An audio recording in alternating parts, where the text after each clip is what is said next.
everyone, welcome to NS India News. I am Lois. Let's take a look on our today's bulletin. Jitendra Singh criticized senior Congress leader Saifuddin Soz and said the history of India would have been different if former Prime Minister Jawaharlal Nehru would have allowed Sardar Vallabhbhai Patel to handle Jammu and Kashmir freely.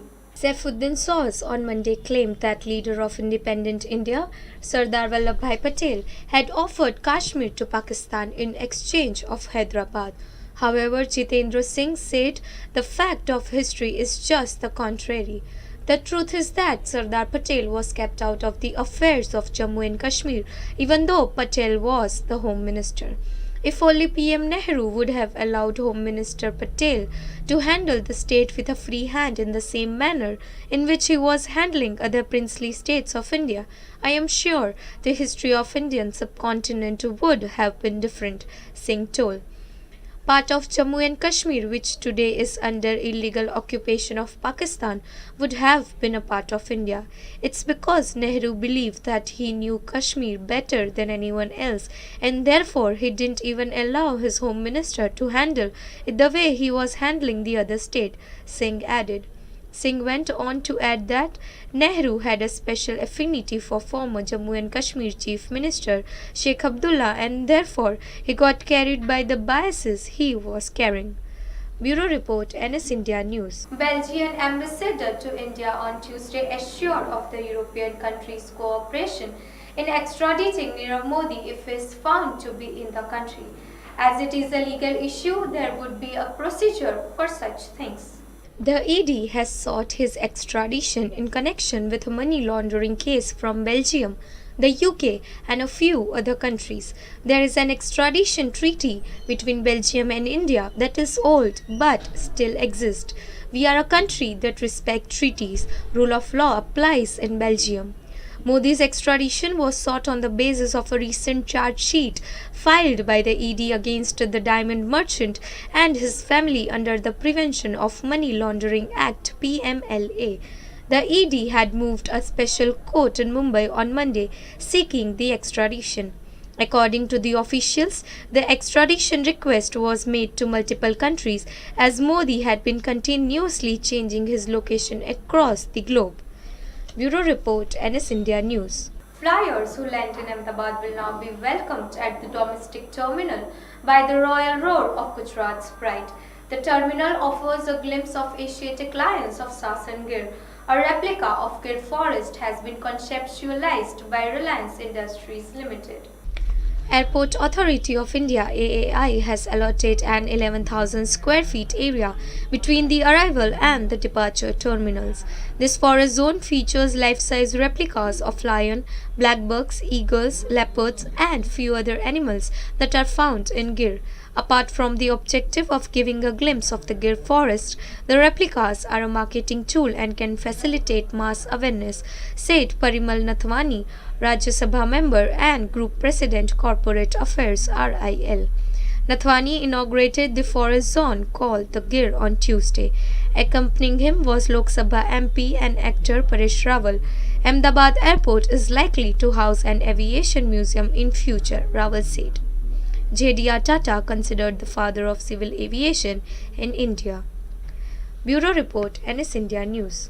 Amid tight security, the first batch of the Amarnath Yatra was flagged off from Jammu's base camp in Bhagwat Nagar on Tuesday morning. The Yatra was flagged off by BVR Subramaniam, Chief Secretary Jammu and Kashmir, and BB Vyas and Vijay Kumar, advisors to Jammu and Kashmir Governor Narendranath Vora. Amarnath Yatra is a very significant annual event.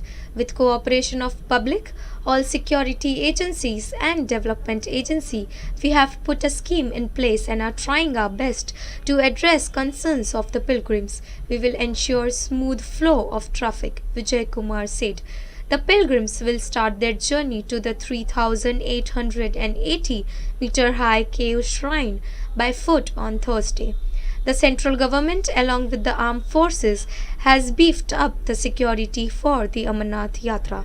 Defence Minister Nirmala Sitharaman and Chief of Army Staff General Bipin Rawat also visited Baltal Base Camp to review security arrangements for the Yatra on Monday. Till now, nearly 2 lakh pilgrims from across the country have reportedly registered themselves for the Yatra. Bureau Report, NS India News. India extended its complete support to the Chemical Weapon Convention to uphold the global ban on the use of chemical weapons.